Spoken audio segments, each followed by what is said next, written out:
참여해 주시기를 부탁을 드립니다. 오늘 주시는 말씀 우리 함께 보겠습니다. 로마서 6장 1절부터 11절까지만 말씀을 보겠습니다. 로마서 6장 1절부터 우리 한 절씩 찾으셔서 교독하겠습니다. 그런즉 우리가 무슨 말을 하리요? 은혜를 더하게 하려고 죄에 거하겠느냐? 그럴 수 없느니라. 죄에 대하여 죽은 우리가 어찌 그 가운데 더 살리요? 무릇 그리스도 예수와 합하여 세례를 받은 우리는 그의 죽으심과 합하여 세례를 받은 줄을 알지 못하느냐? 그러므로 우리가 그의 죽으심과 합하여 세례를 받음으로 그와 함께 장사되었나니 이는 아버지의 영광으로 말미암아 그리스도를 죽은 자 가운데서 살리심과 같이 우리로 또한 새 생명 가운데서 행하게 하려 함이라.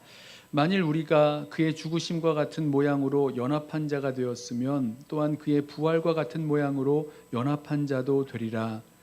우리가 알거니와 우리의 옛사람이 예수와 함께 십자가에 못 박힌 것은 죄의 몸이 죽어 다시는 우리가 죄에게 종노릇 하지 아니하려 함이니 이는 죽은 자가 죄에서 벗어나 의롭다 하심을 얻었음이라.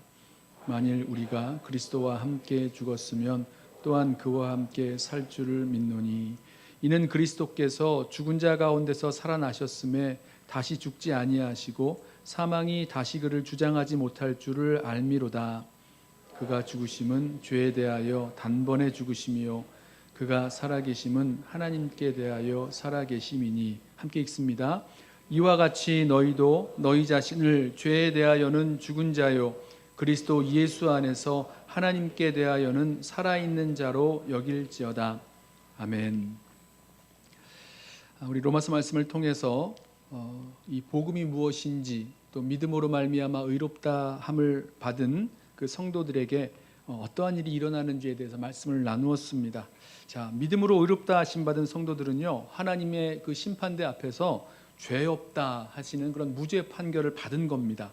뿐만 아니라 믿음으로 의롭다 하심 받은 성도는 하나님과 화평을 누리게 되고 하나님을 바라고 하나님의 영광을 바라고 즐거워하게 되고 또 구원받을 것을 확신하게 됩니다. 자, 이렇게 의롭다 하심을 받은 성도들에게 이루어진 놀라운 변화들을 설명하면서 여기에 수반되는 질문이 하나 있었죠. 한 사람 예수 그리스도의 죽으심으로 말미암아 어떻게 그 많은 사람들에게 이런 복된 변화가 일어나게 되는가, 이런 질문에 있었어요. 여기에 대한 대답이 우리 지난 시간 말씀이었습니다. 한 사람 아담의 범죄의 결과 죄가 들어왔고 죽음, 이 사망이 들어왔는데 이 한 사람 아담 안에서 모든 사람이 범죄하여 이 정죄, 유죄 판결을 받아서 죽음이 내려진 것처럼 반대로 한 사람 예수 그리스도의 순종을 통해서 많은 죄인을 의롭다 하시는 무죄 판결이 내려진 것이다 설명을 들었어요. 이것이 바로 하나님의 은사요, 은혜요, 선물입니다. 한 사람 아담으로 말미암아 죄와 사망이 다스리는 시대가 열렸던 것처럼 한 사람 예수 그리스도로 말미암아 죄인을 의롭다 하시는 은혜의 시대, 이전과는 전혀 다른 새로운 시대가 열리게 된 거죠. 자, 그러면서 이 바울이 율법에 대한 이야기를 합니다. 율법이 들어옴으로 이 율법이 죄를 드러내고 또 정죄하고 또 이 죄를 자극함으로 죄를 더하게 한다라고 했는데 여기서 끝나지 않고 죄가 더한 곳에 은혜가 넘쳤다라는 말씀으로 우리 지난 말씀 5장 오늘 본문의 바로 앞에서 이렇게 맞춰집니다.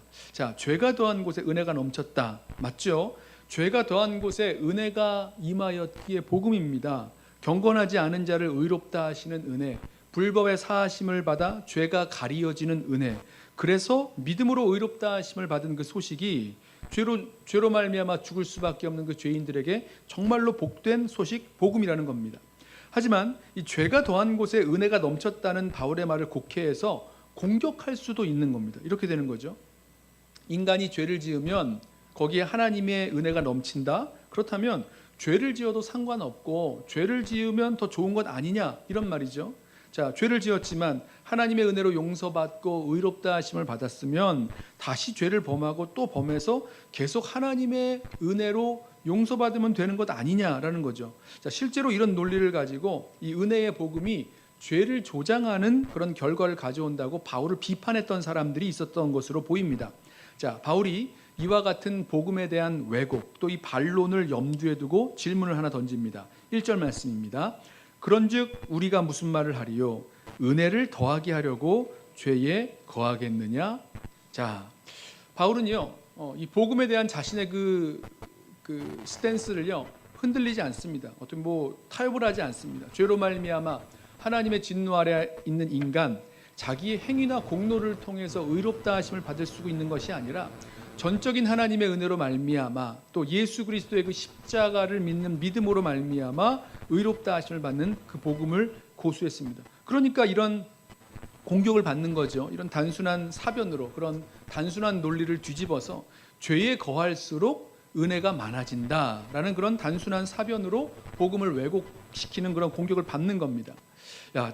여기서 죄에 거한다는 말은요, 계속 죄를 짓는다, 죄를 끊지 않고 계속 죄 가운데 산다라는 뜻인데, 바울이 질문하기를 하나님의 은혜로 용서받은 죄인들이 계속 죄를 짓고 죄 가운데 살 수 있느냐라고 묻습니다. 예를 들어 볼까요? 여러분 탕자의 비유 아시죠? 아들이 아버지의 유산을 챙겨서 먼 나라로 가서 허랑방탕하여 아버지 유산을 다 탕진하고 거지가 됩니다. 그리고 아버지 집으로 돌아오기를 원하죠.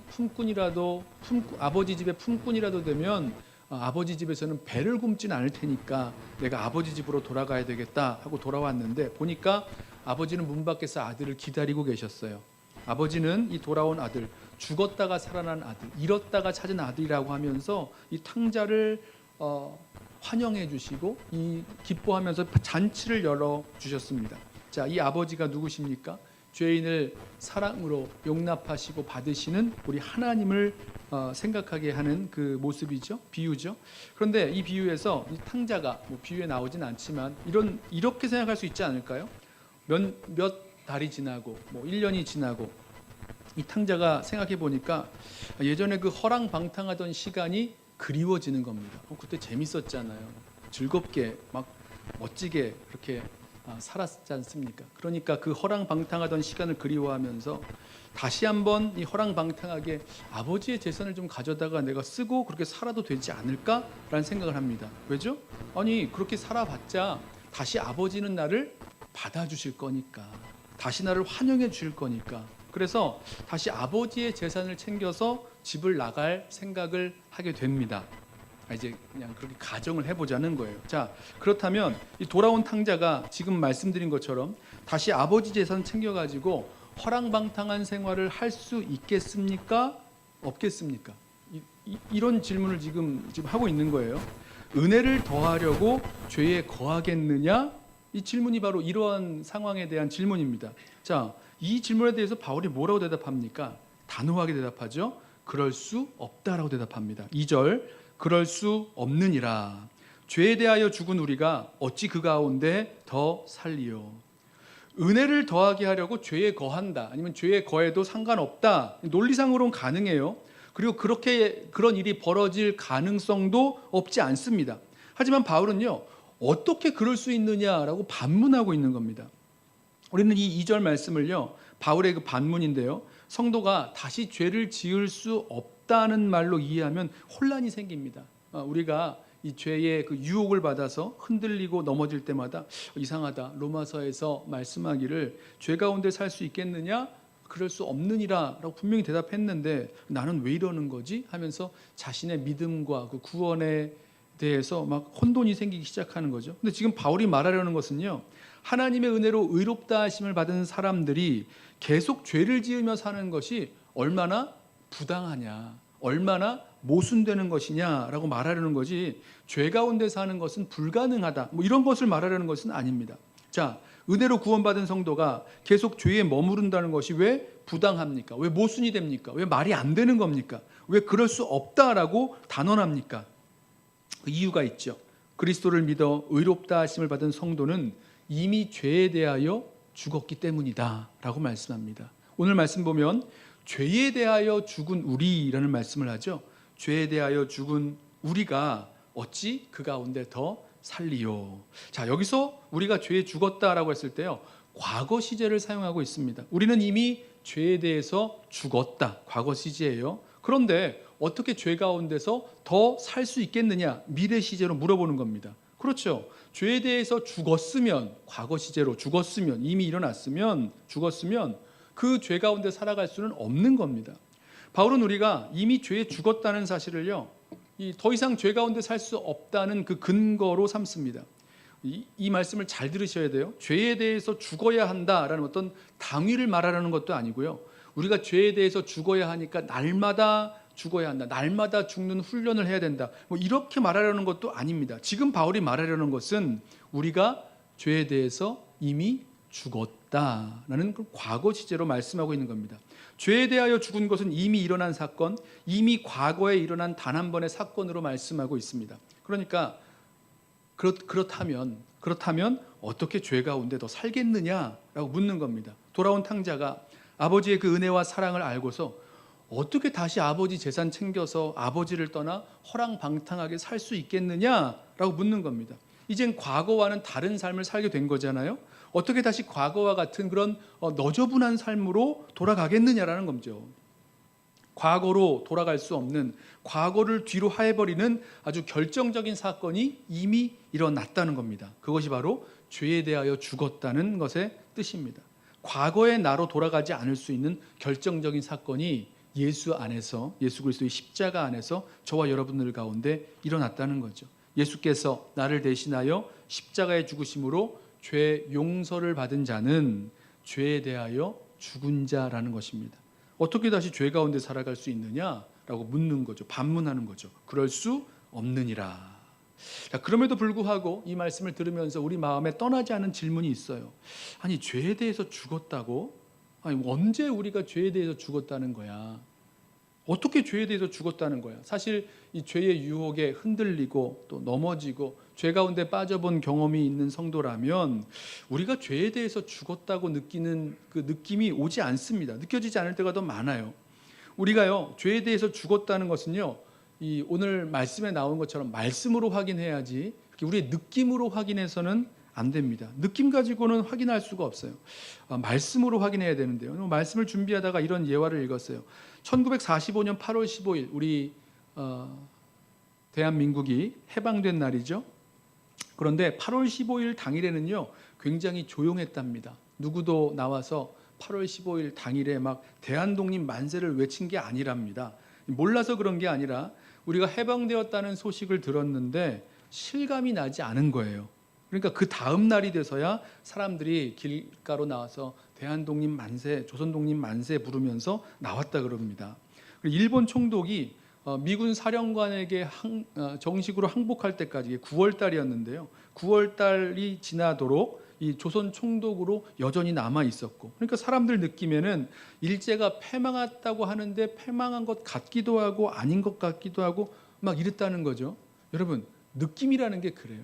우리 신앙생활에 있어서의 느낌이라는 게 그렇습니다.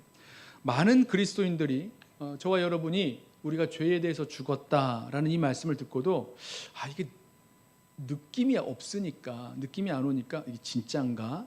맞나? 이런 생각을 합니다. 우리가 죄에 대해서 죽었다는 것은요, 느낌으로 알고 느낌으로 믿는 것이 아니라 우리가 죄에 대해서 이미 죽은 것, 예수님 안에서 하나님이 이루신 일로 우리가 믿음으로 받는 거예요. 그것이 사실이기 때문에 그렇습니다. 자, 이후에 보면 우리가 죄에 대해서 죽었음을 바울이 설명하는데요. 자, 우리는 언제 어떻게 죄에 대해서 죽었다는 말이냐, 그리고 그 의미가 무엇인지 한 번 더 살펴보겠습니다. 3절 볼까요? 무릇 그리스도 예수와 합하여 세례를 받은 우리는 그의 죽으심과 합하여 세례를 받은 줄을 알지 못하느냐 말씀합니다.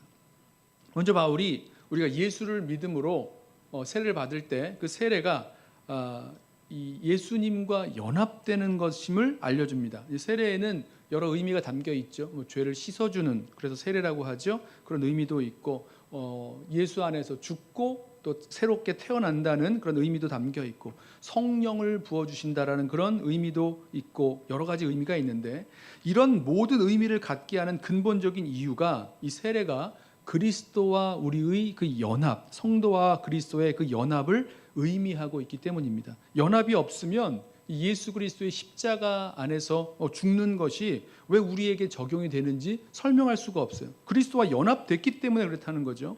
여기 보면 예수와 합하여 세례를 받은 우리라고 말씀하는데요, 이걸 직역을 하면 합하여라는 말이 아니고요, 그리스도 예수 안으로 세례를 받는다. 그리스도 예수 안으로, 인투예요. 이 그리스도 안으로 세례를 받았다라는 뜻입니다. 세례는 우리가 예수 그리스도 안으로 들어가는 것을 표현해 주고 있어요.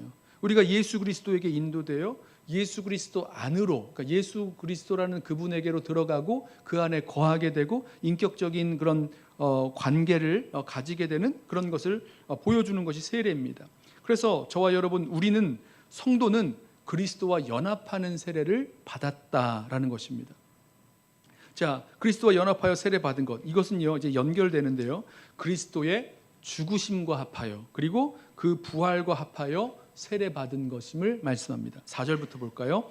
그러므로 우리가 그의 죽으심과 합하여 세례를 받음으로 그와 함께 장사되었나니 이는 아버지의 영광으로 말미암아 그리스도를 죽은 자 가운데서 살리심과 같이 우리로 또한 새 생명 가운데서 행하게 하려 함이라.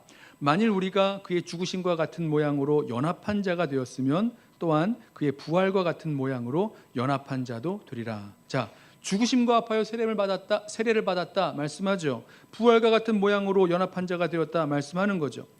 이 세례를 받는 모습을 한번 생각해 보세요. 우리 실내에서 이렇게 물을 떠다가 이렇게 부어서 물을 뿌림으로 이렇게 세례를 베푸지만, 예전에 이 강가에서 세례를 베푸는 것을 생각해 보십시오. 세례 받는 사람을 물속에 이렇게 푹 집어넣습니다. 그리고 거기서 다시 올라오죠.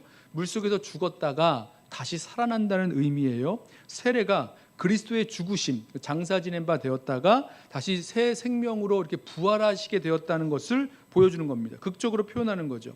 그런 의미에서 세례는 일종의 장례식이자 또 일종의 그런 새로운 생명으로의 부활을 그려주고 있습니다.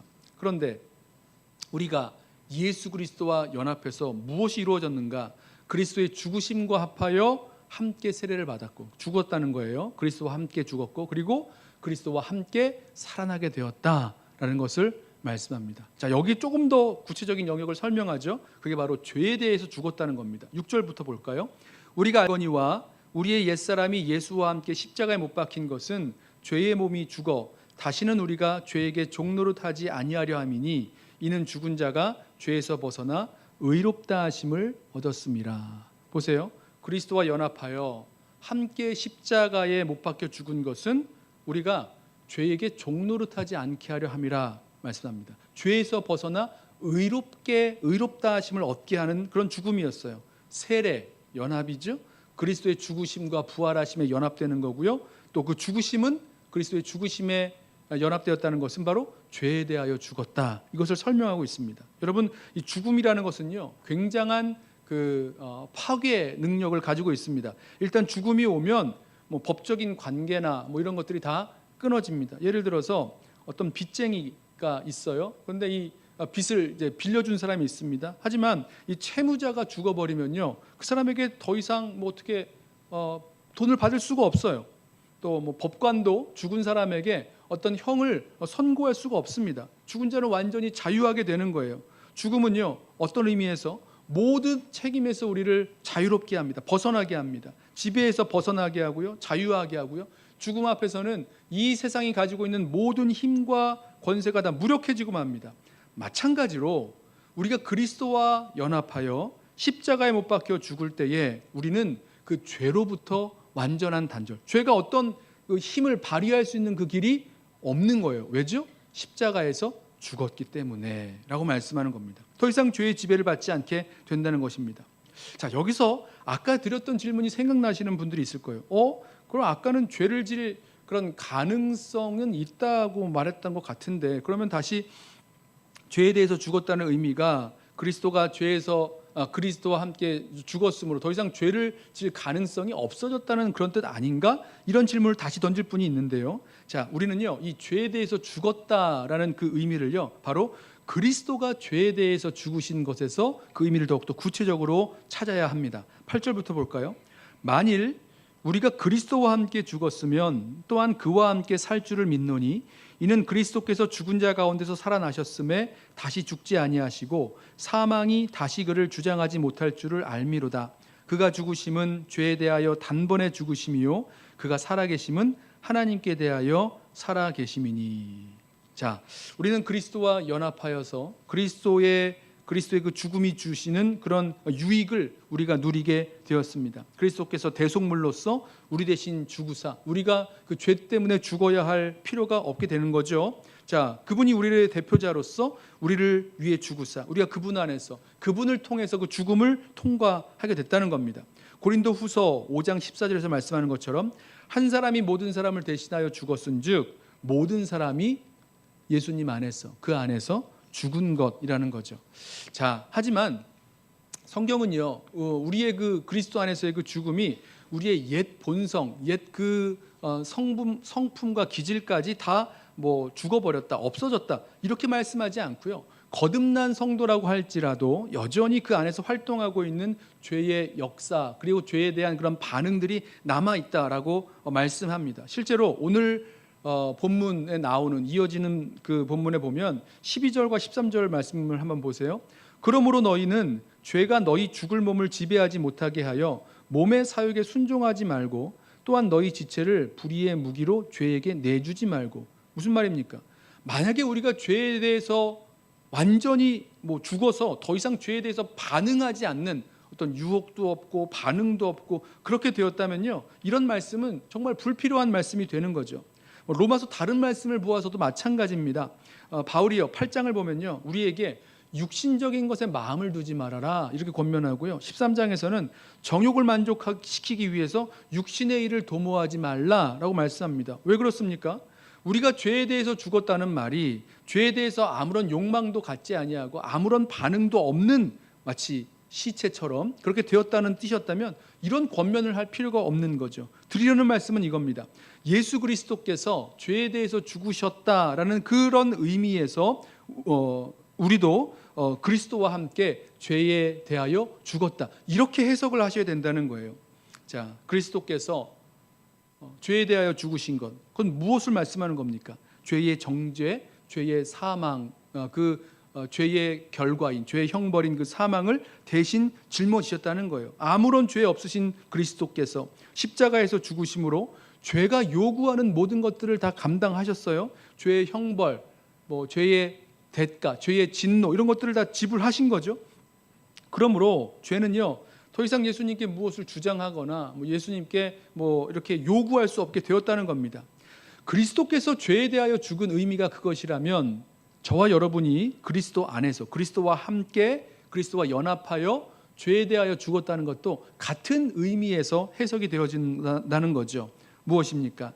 예수 그리스도와 함께 십자가에서 죽었다는 것은 그 결과 우리가 받을 모든 죄의 그 형벌 다 그리스도께서 받으셨고 그 죄가 우리를 향해서 어떤 이렇게 유혹하고 또 왕노릇하려는 것들 죄의 그런 다스림에서 우리가 벗어나게 되었다 이런 의미에서 죄에 대해서 죽었다는 거죠. 그리고 이 옛 생활이 끝나고 새 생활이 시작되었다는 겁니다. 자, 여기에 대해서 우리가 무엇을 우리 삶에서 우리의 믿음을 가지고 우리 믿음 생활에서 적용해야 될 것인가? 그게 바로 11절 말씀입니다. 이와 같이 너희도 너희 자신을 죄에 대하여는 죽은 자요 그리스도 예수 안에서 하나님께 대하여는 살아있는 자로 여길지어다. 이 명령이에요. 여기서 여길지어다라고 했는데 명령문입니다. 여겨라는 말 무슨 뜻입니까? 이건 그렇게 죄에 대해서는 죽은 자요 하나님께 대하여는 산 자로 가정하여라 이런 뜻 아닙니다. 가정하라는 말이 아니고요.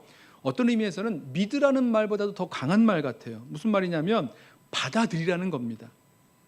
네가 이 말씀이 이해가 되든지 이해되지 않든지 느껴지든지 느껴지지 않든지 이미 일어난 사실이니까 그것을 믿음으로 받아들이라는 겁니다. 명령이죠. 여러분, 저와 여러분은요 이 사실을 잊어서는 안 됩니다. 우리는 언제나 이 사실을 마음 깊숙이 부여잡고 있어야 됩니다. 이것을 정말로 제대로 이해하고 알고 우리 삶에서 그렇게 믿고 살아갈 때까지 꼭 말씀을 붙들고 묵상해야 됩니다. 거듭난 그리스도인들이 아직 죄 가운데 살아갈 수 있을까? 있죠. 아까 우리 그 돌아온 탕자에 대한 그 추후 그 비유를 좀 생각해 봤을 때 그럴 수도 있지 않겠어요? 불가능한 일은 아닙니다. 하지만 그들 자신이, 우리 그리스도인이 누구인지를 다시 한번 생각하게 된다면, 그리스도와 연합된 삶을 통해서, 그리스도와 연합하여서 예수 그리스도와 함께 십자가에 못 박힌 것을 다시 한번 기억하고 알게 된다면, 분명히 그리스도와 함께 십자가에서 죽고 그리스도와 함께 십자가에서 이 부활한 그 생명으로 살아가는 그 삶을 살아가는 그 합당한 삶, 은혜에 합당한 삶을 살아가게 될 것이라는 것입니다. 거듭난 그리스도인이 죄 가운데 거하던 그 예전의 모습대로 살 수 있을까? 물론 그럴 수 있다고 말씀드렸어요. 불가능한 일은 아니라고 말씀드렸습니다. 하지만 우리가 예수 그리스도의 그 죽음과 그 부활을 떠올리는 또 그리스도와 연합했음을 보여주는 그 세례를 우리 마음 가운데 다시 떠올리면서 그것에 걸맞는 삶을 살려고 할 수 있다는 거죠. 그래서 사단이 우리 심령 가운데 죄로 유혹하고 또 죄로 이렇게 역사하려고 했을 때에, 야, 죄를 지어도 뭐라 그럴까요? 괜찮아, 하나님이 용서해 주실 거잖아, 이러면서 유혹하고 시험하려고 할 때에 우리 그때 기억하겠습니다. 어떻게 해요? 나는 죄에 대하여 죽은 자다. 왜요? 예수 그리스도와 함께 연합하여 십자가에서 죄에 대하여 죽은 자 되었다. 더 이상 이제 죄가 우리를 뭐라고 할 말이 없는 거예요. 뭘 이렇게 요구할 것이 없게 되었다는 겁니다. 자, 그렇게 죄의 모든 유혹과 또 시험을 이기고 거룩하게 살아갈 수 있는 그 길이 바로 오늘 말씀에 담겨 있습니다. 우리 옛사람이 예수와 함께 십자가에 못 박힌 것, 이것을 아는 거죠. 그리스도와 연합한 그 세례가 그리스도의 죽음과 부활 안에서 우리가 일어났고 죽었고 또 일어났고, 또 우리 자신을 죄에 대해서 죽은 자요 그리스도 예수 안에서 하나님께 대하여 살아있는 자로 살아가게 된 것, 이것을 알고 붙들고 살아가는 것, 우리들에게 선포하면서 살아가는 것, 그렇게 여기고 살아가는 것, 그것이 거룩한 성도의 삶, 정결한 삶을 살아갈 수 있는 저와 여러분들의 길인 줄로 믿습니다. 여러분, 어른이 되었는데 다시 어린 시절로 돌아갈 수가 있겠습니까? 결혼을 한 남자가 다시 결혼 이전의 그런 총각대로 돌아갈 수 있겠습니까? 거듭난 그리스도인이 다시 그 옛 삶으로 돌아갈 수 있겠습니까? 물론 그와 비슷하게 돌아갈 수 있겠지만, 이제 예수 그리스도와 연합함으로 그 신분이 완전히 변화되었다는 것을 기억할수록 그리스도를 향한 그 믿음으로 그리스도와 연합하고 또 그리스도 안에서 살아갈 수 있는 그런 새로운 삶에 전념하게 될 것입니다. 바울이 이어지는 권면을 보면요, 우리 자신을 죄에 드리는 것이 아니라 하나님께 드리며 살라는 그런 권면을 하고 있는데요, 우리 다음 시간에 좀 더 말씀을 나누겠지만 그 이유가 있습니다. 왜 우리 자신을 하나님께 드리며 사는 삶을 살아가야 되는가? 이유가 있어요. 왜냐? 우리가 죄에 대해서 죽었고 하나님에 대해서는 살았기 때문이라고 설명을 합니다. 그래요, 이제는 우리 자신을 죄에 내어주는 것이 아니라, 죄가 요구할 수 없습니다. 우리 스스로 내어주는 셈이 되는 거예요. 죄에 우리 자신을 내어주는 것이 아니라 우리 자신을 하나님께 드리면서 하나님의 뜻에 합당한 성도의 삶 살아가기를 소원합니다. 저와 여러분은 예수 그리스도 안에서 죄에 대하여 죽은 자이고요, 하나님에 대하여는 산 자로 살아갈 수 있는 저와 여러분 되시기를 예수님의 이름으로 부탁하며 축원합니다. 우리 다 함께 일어나셔서 주의 손에 나의 손을 포개고 함께 찬양하고 기도하겠습니다.